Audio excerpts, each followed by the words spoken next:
السلام علیکم، شام بخیر دوستو۔ امید ہے آج کا روزہ، آج کا دن اللہ تعالیٰ کے فضل و کرم سے آپ کا بہت اچھا گزرا ہوگا۔ آج کے ویلاگ میں پاکستان کا جو لے مین ہے، عام عوام ہے، اس کے اندر کس قدر مجرمانہ خواہشات اور اس کے اندر کس قدر مجرمانہ ذوق پائے جاتے ہیں، اور وہ اپنے آپ کو کتنا ان تمام جرائم سے، لوگوں کے ساتھ بدعمالی سے، بدفعلی سے اپنے آپ کو بری الذمہ قرار دیتا ہے، اور ہر اپنا عمل ریاست کے اوپر پھینک دیتا ہے، تھوپ دیتا ہے۔ اس پر گفتگو کرنا چاہیں گے۔ میں اپنے ایک بہت اچھے دوست کا بڑا شکر گزار ہوں، کل انہوں نے توجہ دلائی کہ آپ بہت سارے سماجی موضوعات پر ویلاگ کرتے ہیں، اور یہ بھی ایک بڑا برننگ موضوع ہے کہ جس میں ہماری عام عوام ریاست کے بڑے بڑے ستونوں کو، مقتدرہ حلقوں کو، سیاستدانوں کو مجرم قرار دیتے ہیں، پاکستان کی پسماندگی کا ذمہ دار قرار دیتے ہیں، لیکن عوام، ایک عام لے مین کس قدر اپنے اندر مجرمانہ اخلاق کا مرتکب ہے، متحمل ہے، اس پر کبھی غور نہیں کیا گیا۔ مثال کے طور پر ایک دودھ والا دودھ میں بھرپور پانی ملا رہا ہوگا، اور پانی ملانے کے بعد گھر گھر جا کے، در بدر جا کر جب وہ دودھ بانٹتا ہے، تقسیم کرتا ہے، تو حکومت کو مورد الزام ٹھہرائے گا کہ یہ عمران خان کی حکومت آ گئی، اس نے یہ مہنگائی کر دی، اس نے وہ مہنگائی کر دی، عوام کو ادموا کر دیا، نواز شریف کی حکومت آ گئی، یہ لوٹ کے کھا گیا ملک کو۔ لیکن اپنی اس کبھی عمل کے جو محرکات ہیں اس پر کبھی روشنی نہیں ڈالے گا کہ کس قدر دودھ میں پانی ملا کر وہ لوگوں کو جو ایک سماجی سروس دے رہا ہے، ایک بد دیانتی کا مرتکب ہو رہا ہے، اس پر کبھی وہ توجہ نہیں دے گا۔ ایسے ہی ہمارا ریڈی بان چھابڑی والا پورے پاکستان کے طول و عرض میں لاکھوں جو روزی کمانے والے ریڑھیوں والے ہیں، کوئی سبزی بیچ رہا ہے، کوئی پھل بیچ رہا ہے، کوئی اس سے متصل جڑی اور بہت ساری چیزیں ہیں۔ ہر ریڑی بان، ہر وینڈر، ہر سبزی فروش، پھل فروش اپنے تئیں کوشش کرتا ہے کہ گاہک کو سب سے پہلے گندا فروٹ دے، میلا فروٹ دے، خراب ہوا فروٹ دے، تاکہ شام تک اس کے پاس صحیح سلامت جو اچھے والا وہ بچا رہے۔ وہ اس کو اپنا کوئی جرم نہیں سمجھتا، اس کو قطعاً اس کو جو ہے وہ اپنی بدفعلی، ایک بدعمالی نہیں سمجھتا۔ ایسے ہی آپ دیکھیے کہ سرکاری مشینری سے ہٹ کے پرائیویٹ سیکٹر میں جہاں جہاں جس کا داؤ لگتا ہے پاکستانی سماج میں، وہ یہاں بددیانتی کو انتہائی اپنی اولین ترجیح اور اول فرض سمجھتا ہے۔ آپ قصاب کے پاس چلا جائیں، قصاب جو ہے آج کل آپ دیکھ لیجئے مارکیٹ میں گوشت کے بھاؤ آسمانوں کو چڑھے ہوئے ہیں، اور پھر چلیں آپ اپنی پسند کا ریٹ لے رہے ہیں، حکومت کو یرغمال بنا کے اپنی پسند کا ریٹ لے رہے ہیں، تو کم از کم گوشت تو پورے وزن کا دیں۔ وہ گوشت جب تولیں گے تو اس میں چچڑے اور بہت کچھ شامل ہوگا، اور اس کے بعد جب آپ صافی گوشت جب وہ صاف کر کے کاٹ کے آپ کو دے گا، خدا را آپ اس کا وزن کریں، 1 کلو میں سے 200 گرام 250 گرام گوشت کم ہوگا۔ اس کو یہ جرم ہی نہیں سمجھتے، اس کو یہ بددیانتی نہیں سمجھتے۔ ایسے ہی آپ کسی بس میں سفر کر لیں، سوار ہو جائیں، وہاں جو کنڈکٹر ہیں، جو ڈرائیور ہیں، جو وہاں کا سٹاف ہے، عملہ ہے، اس کی اولین ترجیح ہوتی ہے کہ پیسنجرز کو دبایا جائے، پیسنجرز کے ساتھ بدتمیزی کی جائے، ان کی عزت نفس کے ساتھ کھیلا جائے۔ تو پاکستان کے ہر کونے میں جس شخص کا جتنا داؤ لگتا ہے اس مملکت میں عوام کے ساتھ بددیانتی کو، وہ اپنا اولین فرض سمجھتے ہیں۔ مجھے خود یاد ہے کہ پچھلی عید الفطر پر میں نے یہاں ایک سوٹ خریدا اپنی ذات کے لیے، اور اس نے مجھے، دکاندار نے بڑا مہنگا بنا کر بیچا۔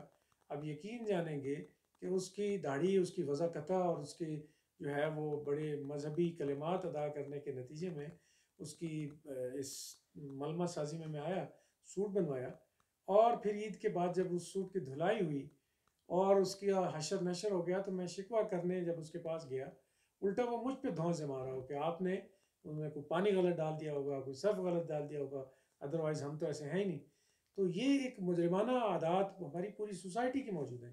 چونکہ پاکستان کی 80% سوسائٹی تعلیم سے بالکل بہرور نہیں ہے، تربیت نام کی تو خیر آپ چیز ہے ہی نہیں، تعلیم نہیں ہے۔ تو جب تعلیم نہیں ہے، شعور نہیں ہے، تو ہر انسان دوسرے انسان کے ساتھ ڈنڈی مارنا، بددیانتی کرنا، اس طرح کی جو ہے وہ غیر سماجی اور غیر اخلاقی نوعیت کی حرکات کرنا، کہ جس میں دوسروں کو ٹھگنا، دوسرے کے ساتھ نوسر بازی، دوسرے کے ساتھ دھوکہ دہی، یہ ہمارا اولین وتیرہ ہے۔ اور کسی بھی شخص کو جو یہ جرم، جو یہ بددیانتی سرزد کر رہا ہے اس سے آپ پوچھ لیں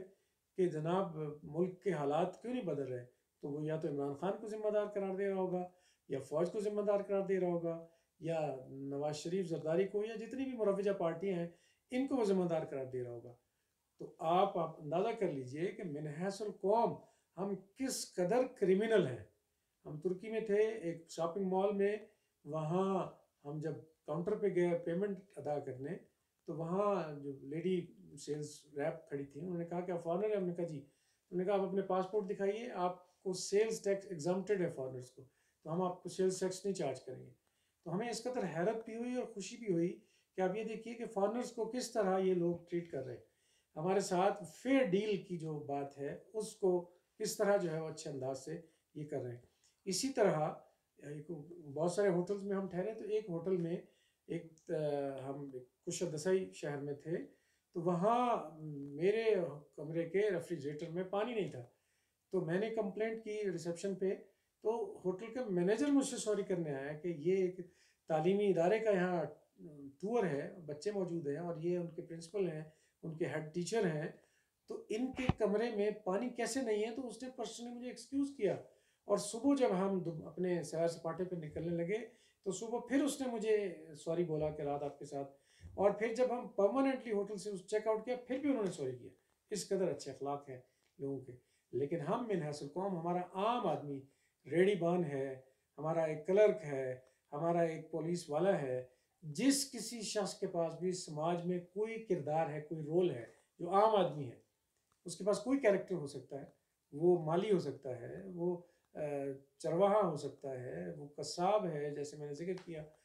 ہر ایک انسان لگا ہوا ہے سوسائٹی میں دوسروں کو ٹھگنے کے لیے، دوسرے پر دھون جمانے کے لیے، دوسرے کے ساتھ نوسر بازی کرنے کے لیے، اور پھر سارا دن یہ نوسر بازیاں یہ کر کے شام کو خدا کے حضور کھڑے ہو رہے ہیں تراویح میں، اور ذرا بھی پشیمانی نہیں، ذرا بھی ریپینٹنس نہیں ہے ان کے اندر، ریمورس نہیں ہے، ملامت نہیں ہے کہ ہم اتنے گناہ سرزد کرتے ہیں، اور اللہ کے سامنے بھی بڑے چوڑے ہو کر، بڑے وضع قطع بنا کے، بڑے سرخرو ہو کر کھڑے ہیں کہ آج جو ہے وہ ہم بس ساری اللہ تعالیٰ کی انوار و تجلیات اکٹھے کر کے جائیں گے۔ تو من حیث القوم ہمیں سوچنا چاہیے کہ ہماری قوم ایک مجرم قوم ہے، اسی جرم کی نحوست میں، یہ مجرمانہ اخلاقیات کی نحوست میں ہماری قوم پر عذاب مسلط ہے۔ آئے دن حادثات میں ہزاروں انسان لقمہ اجل بنتے چلے جا رہے ہیں، آئے دن بیماریوں میں ہزاروں انسان لقمہ اجل بنتے چلے جا رہے ہیں، آئے دن مختلف قسم کی وبال میں، جیسے سیلاب ہے، کوئی اور تباہی ہے، لقمہ اجل بنتے چلے جا رہے ہیں۔ ہمارے پڑوس میں ہمارا دوست ملک چین ہے، دین اسلام کے ماننے والے نہیں ہیں، لیکن ان کی زندگیاں بڑی پرسکون ہیں۔ چین میں دنیا کے ان خوش نصیب ترین ملکوں میں ہے جہاں حادثات کی ریشو بہت کم ہے، حادثات اور بیماریوں کے نتیجے میں اموات بہت کم ہوتی ہیں۔ تو ان لوگوں نے اپنے اچھے اخلاق کی بنیاد پر اپنی سوسائٹی کو منظم کیا ہوا ہے، اور انفراسٹرکچر آبویسلی ان کا اچھا ہے، تو نتیجتاً ان کی زندگیاں جنت نظیر معاشروں میں رہنے والی زندگیاں۔ ان پیرامیٹرز پر، ان خطوط پر سوچا کیجئے، اور ذاتی محاسبے کی بھی کچھ جدوجہد کیا کریں کہ آخر ہم مسلمان ہونے کے انٹائٹلڈ ہیں، اپنے آپ کو دعویٰ کرتے ہیں، پروکلیم کرتے ہیں، تو کیا اسلام کے بنیادی خط و خال ہماری زندگیوں میں؟ ضرور اس پر سوچیے اور ہماری اس ویلاگ پہ کمنٹ کیجیے۔ اپنا بہت سارا خیال رکھیں۔ السلام علیکم۔